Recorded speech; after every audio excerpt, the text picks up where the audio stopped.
कि अन्य वहाँ विधानमंडलों से आए अधिकारीगण, गणमान्य अतिथिगण, मीडिया के मित्रों, आज से ठीक 100 साल पहले आज हम सब के लिए यादगार दिन है। इसी दिन 24 अगस्त 1925 को पहले भारतीय विट्ठल भाई पटेल जी तत्कालीन सेंट्रल लेजिस्लेटिव असेंबली के अध्यक्ष पद पर बैठे, कार्यभार संभाला। शायद किसी भी संवैधानिक पद पर यह किसी पहले भारतीय का चयन था और इतनी सुंदर प्रदर्शनी उनके जीवन पर, इतने प्रेरक प्रसंग दिल्ली विधानसभा के बाहर प्रदर्शनी में लगाए गए। इसके लिए मैं खास तौर से अध्यक्ष माननीय विजेंद्र गुप्ता जी का आभार प्रकट करना चाहूंगा। उन्होंने चुनाव में सरकारी पक्ष के प्रत्याशी दीवान बहादुर रंगाचार्यार को 2 मतों से हराया। केंद्रीय विधायिका के पहले निर्वाचित गैर सरकारी अध्यक्ष के रूप में भारतीय संसदीय लोकतंत्र की जो मर्यादाएं उन्होंने स्थापित की, वे आज भी हमारे लिए आदर्श और प्रासंगिक हैं। वे आज भी हमें प्रेरित करती हैं। इस अर्थ में यह भवन जहां हम बैठे हैं, यह भारत के लोकतंत्र का तीर्थ है। हम याद करें, 1911 में कलकत्ता से राजधानी दिल्ली आई। 1912 में यह भवन हमारे संसदीय लोकतंत्र की शुरुआती पीठ का स्थल बना। 1909 में मार्ले मिंटो सुधार के तहत बनी इंपीरियल लेजिस्लेटिव असेंबली की पहली बैठक जनवरी 14 में हुई। यहीं 1919 के मॉन्टेगू चेम्सफोर्ड सुधारों के तहत 1921 में गठित सेंट्रल लेजिस्लेटिव असेंबली के 8 सत्रों में 340 बैठकें यहीं काउंसिल चैम्बर में हुई। मैं उल्लेख करना चाहूंगा, इसी चैम्बर में जो हमारे इतिहास के प्रेरक नायक हैं, जिनको आज भी पढ़कर हम प्रेरित होते हैं, जिनके जीवन से हमें सीख मिलती है, वे गोपाल कृष्ण गोखले, महात्मा गांधी के, जो महात्मा गांधी ने जिन्हें अपना नायक और प्रेरक इंसान माना, Lala Lajpat Rai, Bipin Chandra Pal, Pandit Motilal Nehru ji, Tej Bahadur Sapru, Surendranath Banerjee and the great Sachchidananda Sinha जैसे अनेक लोग जो हमारे इतिहास के जीवित नायक हैं, उनके भाषण इसी सदन में गूंजे हैं। यहीं जिस विश्वविद्यालय से मैं पढ़ा, पंडित मदन मोहन मालवीय जी की वाणी इसी कक्ष में, शायद रॉल्ट एक्ट के संदर्भ में, जहां महात्मा गांधी उपस्थित थे ऊपर सुनने वालों में, 4 घंटे तक लगभग उन्होंने भाषण दिया और इसका उल्लेख बाहर की प्रदर्शनी में भी। ये वही भवन है जहां रोलेट एक्ट जैसा दमनकारी विधेयक पारित हुआ। आजादी के आंदोलन की जिसने दिशा बदल दी, बाहर महात्मा गांधी जी का असहयोग आंदोलन शुरू हुआ और सदन के अंदर विट्ठल भाई ने उस विधेयक में 250 से अधिक संशोधन प्रस्तुत किए, जिसे पास कराने में सरकार को लंबा समय लगा और उधर असहयोग आंदोलन तेज हुआ। परिणाम स्वरूप रोलेट एक्ट पूरी तरह अमल में नहीं आ सका। सरदार पटेल के बड़े भाई विट्ठल भाई पटेल, सरदार पटेल जो आधुनिक भारत के बिस्मार्क माने जाते हैं, उनके कार्यकाल में विधायिका को सरकार से अलग एक स्वतंत्र संस्था के रूप में स्थापित होने का गौरव मिला। वाइसराय को सेंट्रल लेजिस्लेटिव असेंबली के परिसर में अध्यक्ष की आधिकारिक सत्ता को मानना पड़ा। वो दृश्य आपने बाहर देखा होगा। विधायिका के लिए अध्यक्ष की देखरेख में एक अलग सुरक्षा तंत्र और सचिवालय उन्हीं की देन है। आजादी बाद हमारे संविधान के आर्टिकल 98 में इसे हमने बनाए रखा है।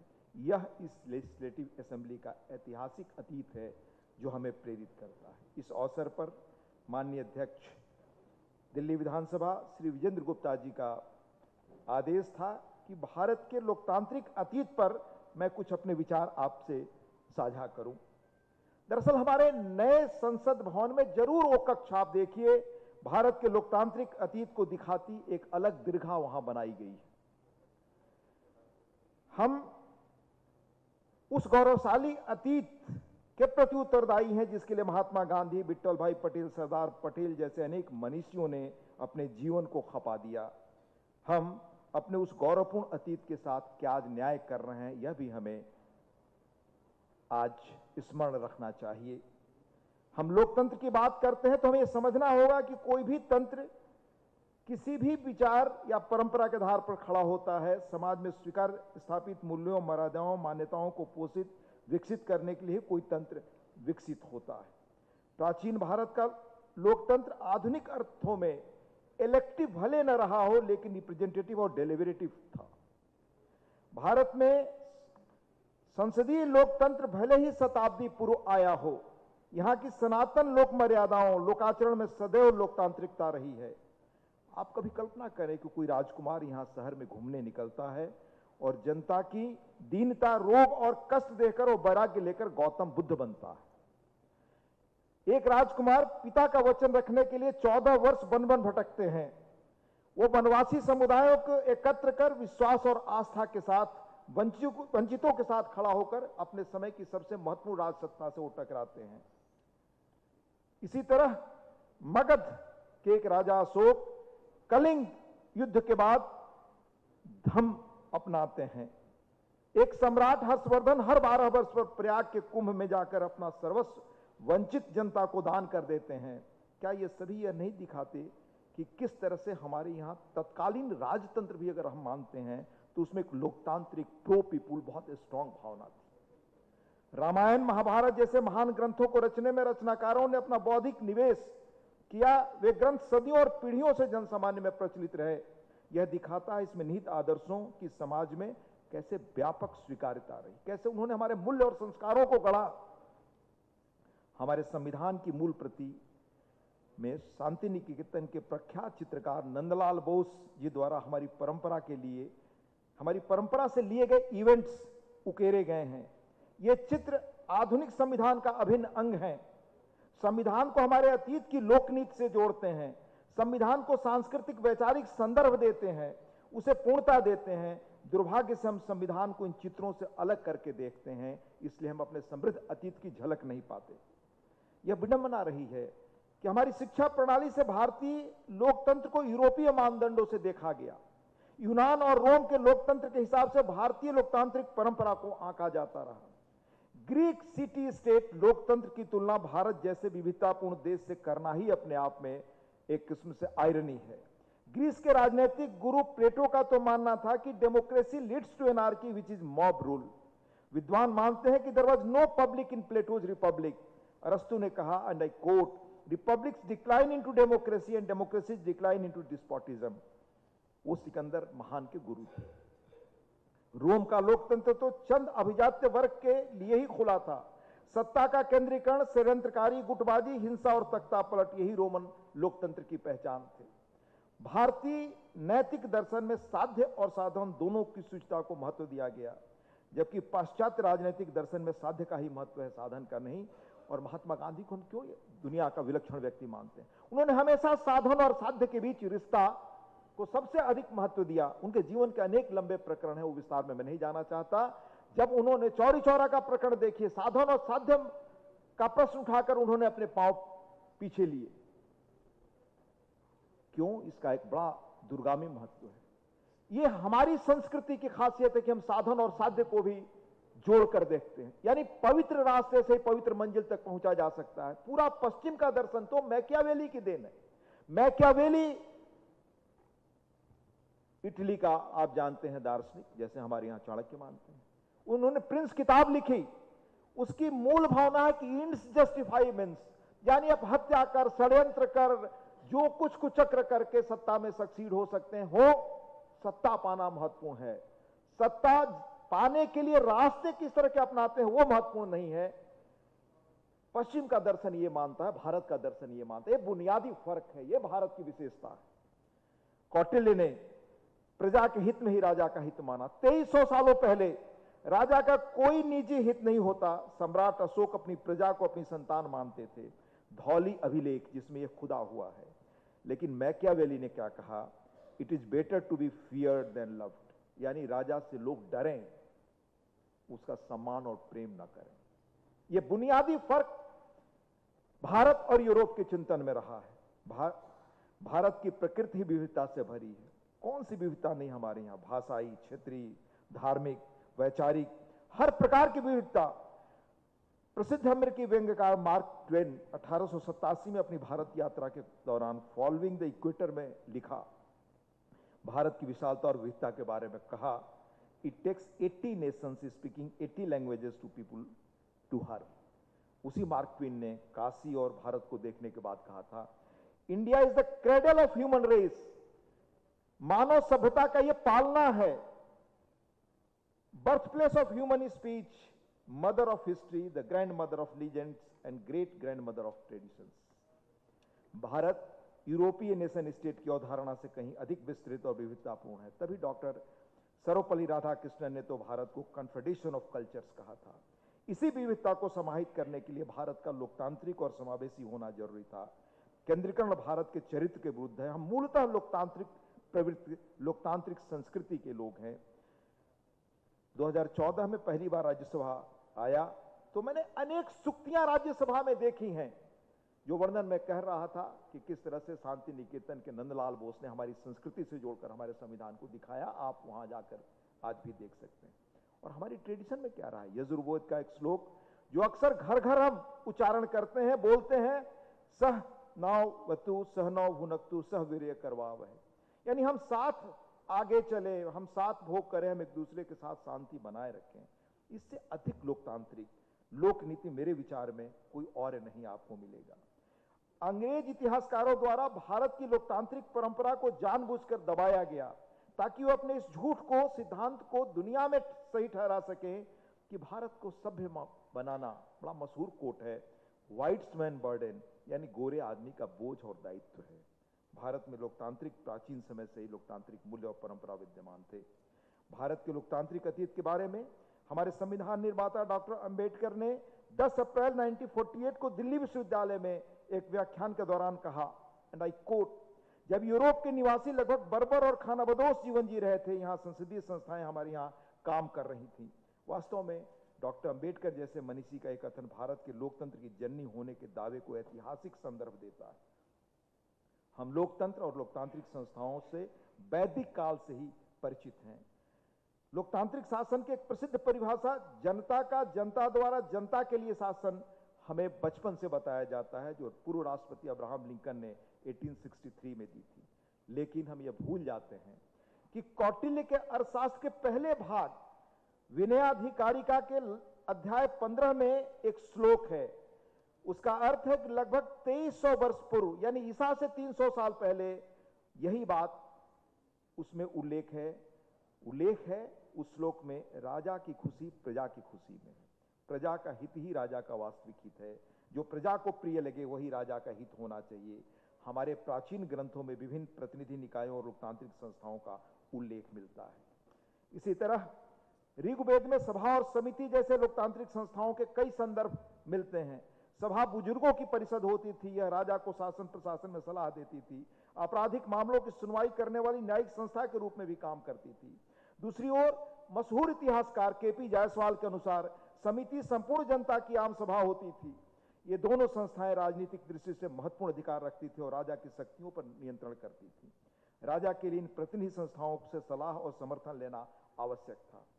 अथर्ववेद 7/12 के एक मंत्र के अनुसार राजा प्रार्थना करता है। इससे आप मर्म समझिए भारत के लोकतंत्र की प्राचीनता का। राजा प्रार्थना करता है, सभा और समिति जो प्रजापति की 2 पुत्रियां, प्रजापति यानी ब्रह्मा जी ने हम सृष्टि में मानते हैं, दोनों मेरी रक्षा करें, मुझे सहायता दें और मैं एकत्र हुए लोगों के बीच मधुर वचन बोल सकूं। यहां यह भी स्पष्ट है कि सभा और समिति की बैठक में शालीन मधुर वचन बोले जाने चाहिए। समिति राजा के चुनाव में शामिल होती थी और राजा और प्रशासन पर प्रभाव रखती थी। ऋग्वेद के 10 मंडल में एक मंत्र में भी समिति का उल्लेख मिलता है, जिसका भावार्थ है, तुम सभी एकत्र हो, समिति में सम्मिलित हो और एक स्वर में अपने विचार प्रकट करो। सभा में हर कोई सम्मिलित हो, सबका मन एक जैसा हो, सबकी बुद्धि एक जैसा, सबकी आकांक्षाएं और हृदय एक हो।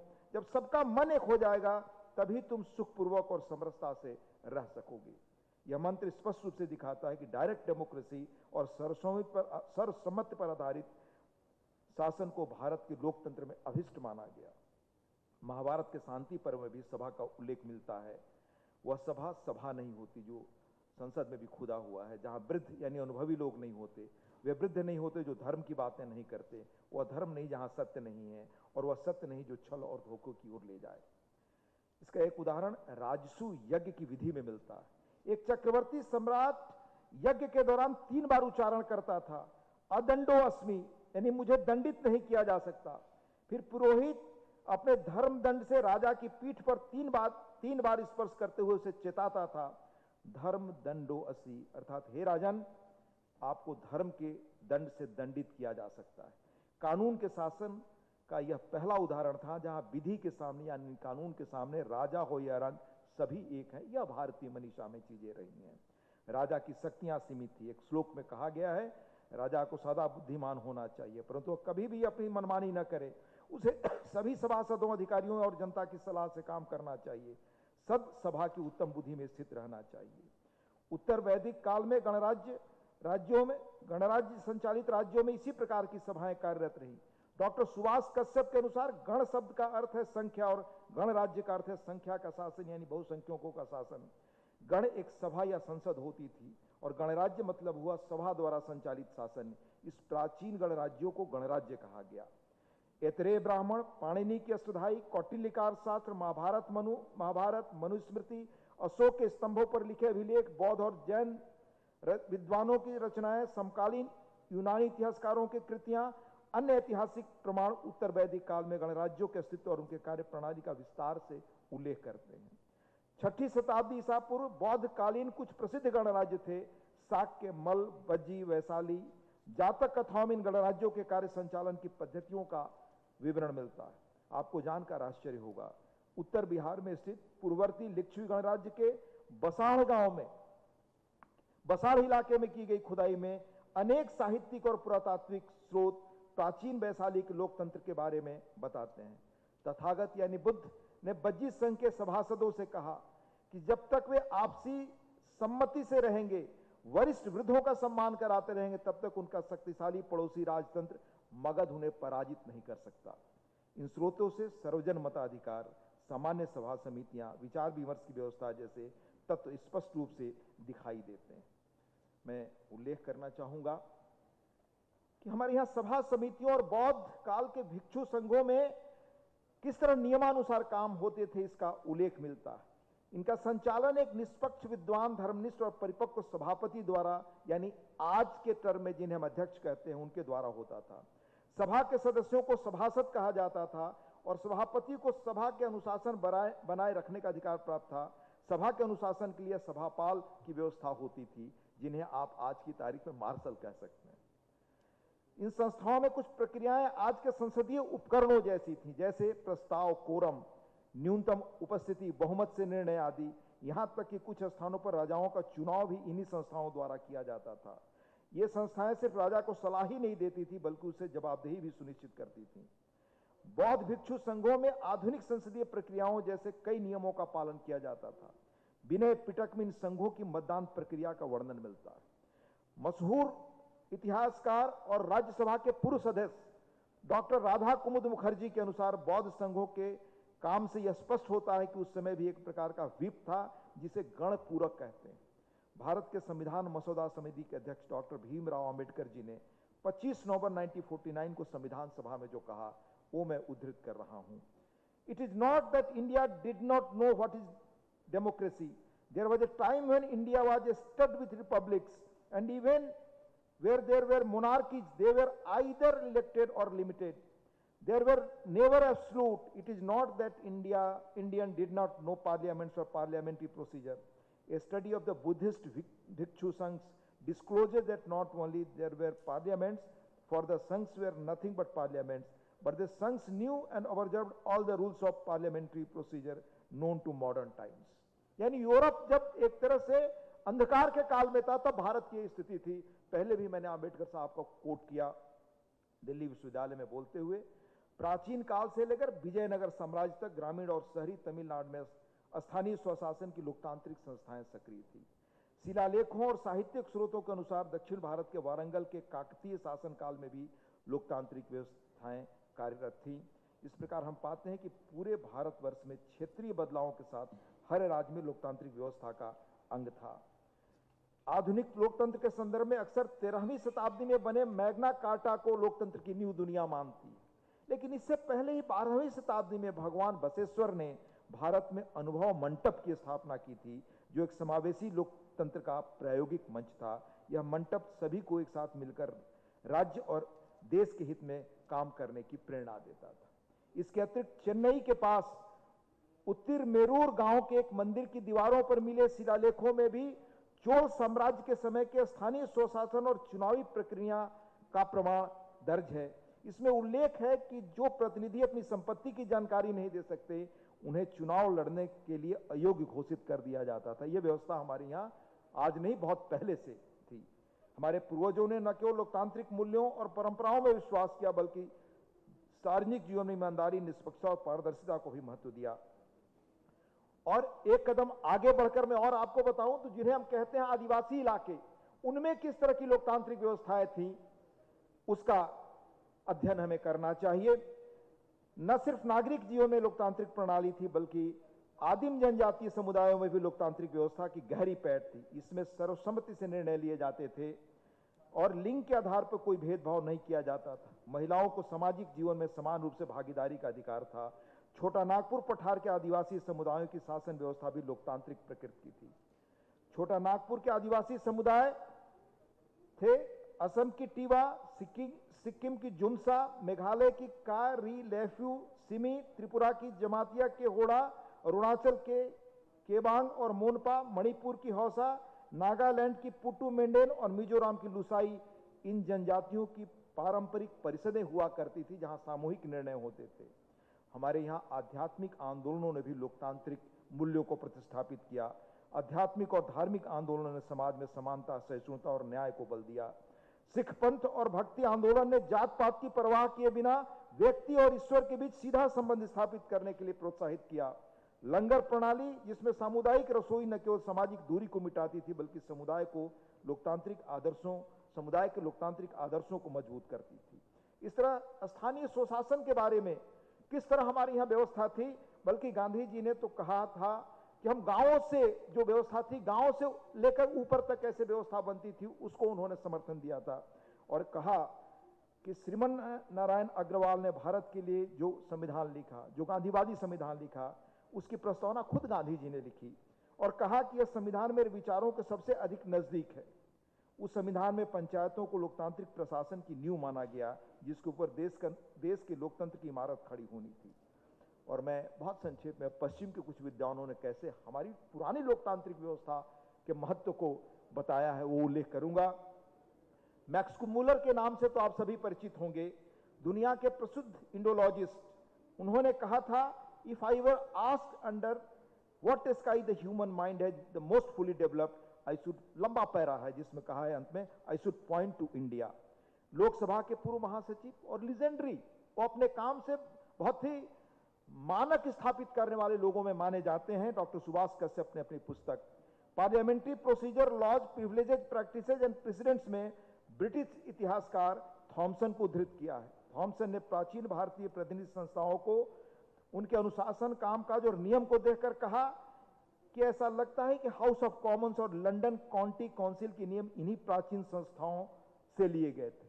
मैं एक बार हाल में हमारे समय के बड़े जाने माने पत्रकार, और जिनका गांधी जी से लेकर पंडित जवाहरलाल जी से, गोविंद बल्लभ पंत से, राजेंद्र बाबू से सबसे बड़ा गहरा लगाव रहा, और बड़ी मशहूर किताब है वो भारत को, अगर भारत की आज़ादी के दौर को समझना है, India from Lord Curzon to Nehru and after Durgadas की।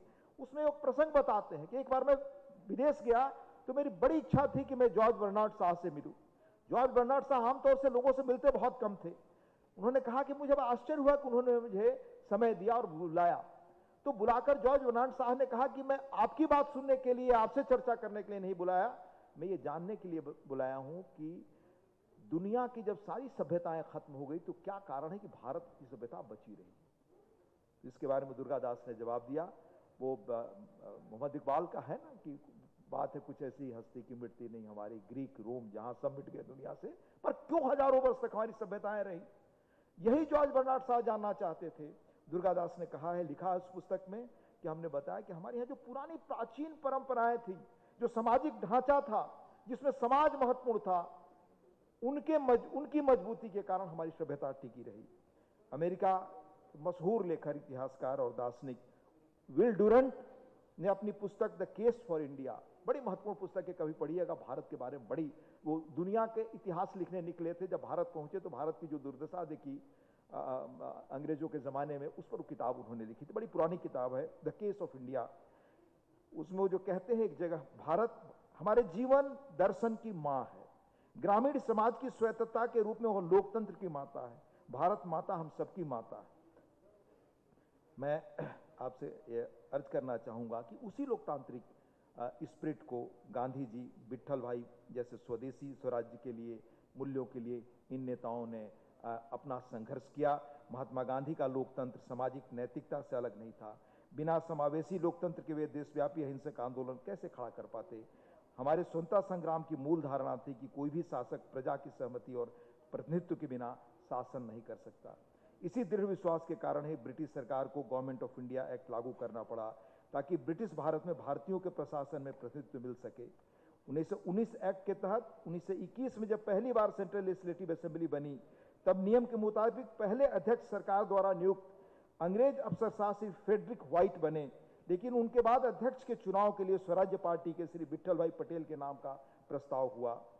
जब विट्ठल भाई पटेल को सदन की पीठ स्वीकार करने के लिए ऊपर बुलाया गया, तो उस वक्त एमसी छागला ने अपनी बड़ी मशहूर पुस्तक life and works of Vitthal भाई पटेल में लिखा है कि वे बगल वाले सदस्य से यह कहते हुए उठे कि अब इन बेईमानों को, स्काउंड्रल्स को मालूम पड़ेगा कि मैं आगे क्या करता हूं, अनकोट। लेकिन एक बार जब वो चेयर पर बैठे तो विट्ठल भाई पटेल पंच परमेश्वर की मर्यादा से स्वयं बंध गए। उन्होंने एक निष्पक्ष पंच की भूमिका का बखूबी निर्वहन किया। उन्होंने सदन की प्रक्रिया और प्रणालियों को स्थापित करने में जिन मर्यादाओं और मूल्यों का पालन किया, वही आज भी हमारे लिए प्रासंगिक और मापदंड है। हमारे संस्थापकों द्वारा तैयार किया संविधान हमारे सदियों पुराने लोकतांत्रिक मूल्यों का प्रतीक है। इसमें आधुनिक लोकतंत्र के विभिन्न संवैधानिक संस्थान, परंपराएं और प्रथाएं जरूर हैं, पर इसका आधार हमारी लोकतांत्रिक आत्मा है। यही लोकतांत्रिक भावना है जिसकी वजह से भारतीय लोकतंत्र आज भी जीवंत है। जिन पश्चिमी विद्वानों में, आपको दर्जनों ऐसे पश्चिमी लोगों का नाम बता सकता हूं जिन्होंने किताबें लिखी पिछले 50-60 वर्षों में और कहा कि भारत के लोकतंत्र खत्म होने वाला। वो एक सेली हेर्समैन की किताब थी शायद 60 के दशक में, India the most dangerous decade ahead. एक पत्रकार हुए, शायद सैमुअल में कुछ उनका नाम बोला, जिन्होंने तीसरे हमारे चुनाव के दौरान घोषित कर दिया अपने अखबार में, नेवली मैक्सवेल शायद, उन्होंने घोषित कर दिया कि भारत में चुनाव अंतिम हो रहे हैं। तो ये पिछले 75 वर्षों में ये पश्चिम के लोग कहते रहे हैं, लेकिन 75 वर्षों बाद भी आज हमारा लोकतंत्र कितने मजबूत हो रहे हैं। हम लोग 77 वर्ष में लगभग प्रवेश कर चुके हैं। इसके विपरीत हमारे पड़ोसी देशों में गृह युद्ध, सैन्य तख्ता पलट, तानाशाही, क्षेत्रीय विखंडन और लगातार राजनीतिक अस्थिरता आप देखते हैं। तो इसका मूल कारण है कि हमारे संस्कारों में लोकतांत्रिक भावना है। हम आज लोकतंत्र इस अमृत काल में हैं। हमें दुनिया की जो जियो पॉलिटिकल स्थिति है, इसमें 2047 तक जो आदरणीय प्रधानमंत्री जी ने सपना दिया है, उस सपने के तहत विकसित बनना ही है। अपने अस्तित्व को मजबूत रखने के लिए, भारत की अपनी अलग और विशिष्ट पहचान बनने के लिए हमारे पास कोई और विकल्प नहीं है इसके अलावा कि हम समृद्ध और मजबूत भारत बने। इसलिए हमें पुरानी सारी प्राचीन वो जो गुलामी की निशानी है, जो हमारी मानसिकता में है, उन्हें हमें उनसे मुक्त होना पड़ेगा। और जैसा इस वर्ष फिर प्रधानमंत्री जी ने कहा, स्वदेशी अपनाने का यही रास्ता है हमारे लिए। आज विश्व दुनिया नौ संरक्षणवाद के दौर से गुजर रहा है। अपनी संप्रभुता और अपनी सुरक्षा के लिए आत्मनिर्भर होना भारत के लिए विकल्पहीन हमारे लिए वो विकल्प है। मैं आपको कहूं, कोई दूसरा विकल्प ही नहीं है। हमारे आचार विचार व्यवहार में स्वदेश की महक हो, हमारा अपना इतिहास बोध हो, वही लोकतंत्र सच्चा होगा जिसके इतिहास में देश के हर वर्ग का गौरवपूर्ण योगदान हो, उसका सम्मान किया जाए। हाल के दिनों में हमारी संसद में जो कुछ होता रहा, उसे देखकर प्रायः मेरे मन में यह सवाल उठता था कि क्या हमारा काम इस उद्देश्य के लिए तैयार है, या हमें कैसे और अपने अंदर बदलाव लाना है। श्री विट्ठल भाई पटेल की स्मृति में आयोजित इस अवसर पर यह स्वीकार किया जाना आवश्यक है कि जिन मर्यादाओं और मान्यताओं की नींव उन मनीषियों ने हमारे लोकतंत्र के प्रारंभिक वर्षों में डाली थी, हम उस धरोहर के साथ न्याय नहीं कर रहे। All India presiding officers conferences में विधायी निकायों में बढ़ती अनुशासनहीनता, व्यवधान, नारेबाजी की घटनाओं को लेकर हम लोग चिंता प्रकट करते रहे। संसद का पिछला सत्र भी व्यवधानों की भेंट चढ़ गया। देश की समृद्ध काल में आपने देखा कि हम किस तरह और बेहतर परफॉर्म कर सकते थे, पर हम उसमें कहीं चुके। आज जब देश आत्मनिर्भरता और स्वदेशी का नारा दे रहा है, जो हमारे लिए विकल्पहीन स्थिति है, हमारे अंतरिक्ष यात्री अंतरिक्ष फतह कर रहे हैं, तो क्या हम संसदीय निकायों का काम उनके अनुरूप तेजी से भारत बढ़ने में योगदान कर रहा है? क्या हमारा यह मूल्यांकन करने का अवसर है। विट्ठल भाई पटेल का समय स्वतंत्रता आंदोलन का समय था। उनकी स्वराज्य पार्टी ने चुनाव ही इसलिए लड़ा था कि सदन में जाकर सरकारी कामकाज को ठप किया जाए। सदन के बाहर महात्मा गांधी का असहयोग आंदोलन चल रहा था। निसंदेह विट्ठल भाई पटेल के समय का सदन आज से कहीं अधिक जीवंत, जागरूक और क्रांतिकारी रहा होगा। सरकारी पक्ष के मुकाबले विपक्ष द्वारा तभी स्थगन प्रस्ताव दिए जाते थे। इसी संदर्भ में 1926 को दिल्ली में ही विट्ठल भाई पटेल के नेतृत्व में आयोजित all India presiding officers conference का जिक्र करना चाहूंगा। उस कॉन्फ्रेंस के लिए 36 से ज्यादा बिंदुओं पर एजेंडा पत्र तैयार हुआ, जिन पर कॉन्फ्रेंस के दौरान विचार किया गया। कॉन्फ्रेंस में तय पाया गया कि सरकार द्वारा किसी सवाल का जवाब देने से इनकार करने मात्र से स्थगन प्रस्ताव लाने का अधिकार नहीं मिल पाता। कोई विषय आवश्यक है या नहीं, यह तय करने के लिए कोई मानक नहीं निर्धारित किए जा सकते। जनवरी 1928 की all India presiding officers conference में यह तय किया गया कि सरकार के विरुद्ध लाए गए किसी मोशन की विषय वस्तु सरकार के कार्यक्षेत्र से संबंधित होना चाहिए। यह भी तय हुआ कि स्थगन प्रस्ताव बिजनेस स्पेसिफिक होना चाहिए, न कि पूरे दिन की बिजनेस को स्थगित करने के लिए। जिस सदन की अध्यक्षता विट्ठल भाई पटेल ने की, उस समय की बंटी हुई राजनीति को यह प्रतिबिंबित करता था। सरकारी और गैर सरकारी पक्षों के अलावा स्वराजिस्ट और मुस्लिम लीग के सदस्य भी थे। सदन में व्यवधान तब भी था। 1926 की कॉन्फ्रेंस में ग्रॉसली डिसऑर्डरली कंडक्ट को परिभाषित करते हुए तय किया गया, any conduct which could have the effect of making the conduct of the business in the house impossible. जो चिंताएं हमारी संसदीय प्रणाली के शुरुआत में अंग्रेजों के दौर में थी, वो आज भी गणतंत्र के 77 वर्षों बाद हैं। इन व्यवधानों से सदन का समय नष्ट होता है, सदस्यों के अधिकारों का हनन होता है, संसदीय लोकतंत्र में जनता का विश्वास दिखता है। इस संदर्भ में ब्रिटिश प्रधानमंत्री विंस्टन चर्चिल का वो कटाक्ष लोकतंत्र के बारे में याद आता है, the best argument against democracy is a 5-minute conversation with the average man. अगर हम एक आम मतदाता से 5 मिनट बात करें तो हमारी कमी कहाँ रहती है, हम समझ सकते हैं।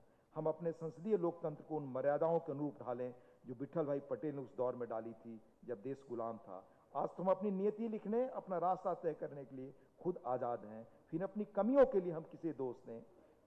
हम मिलकर काम करें, स्थिति को और बेहतर बनाएं और मुल्क को 2047 तक विकसित और स्वाभिमान से भरपूर मजबूत देश बनाएं, जिसकी आवाज इसी सदन में हमारे मनीषियों ने, जिनका नाम मैं उल्लेख किया आपको, विपिन चंद्र पाल से लेकर लाला लाजपत राय, पंडित मोतीलाल नेहरू से लेकर के तेज बहादुर सप्रू ने जिनका आह्वान किया, गोखले साहब ने आह्वान किया कि भारत कैसा हो, उस भारत के सपने को साकार करने का यही क्षण है। और जब हम इस ऐतिहासिक अवसर पर विट्ठल भाई पटेल को याद कर रहे हैं तो हम पुनः उस संकल्प से ओतप्रोत हों, यही मेरी कामना है। बहुत बहुत धन्यवाद। नमस्कार। बहुत बहुत धन्यवाद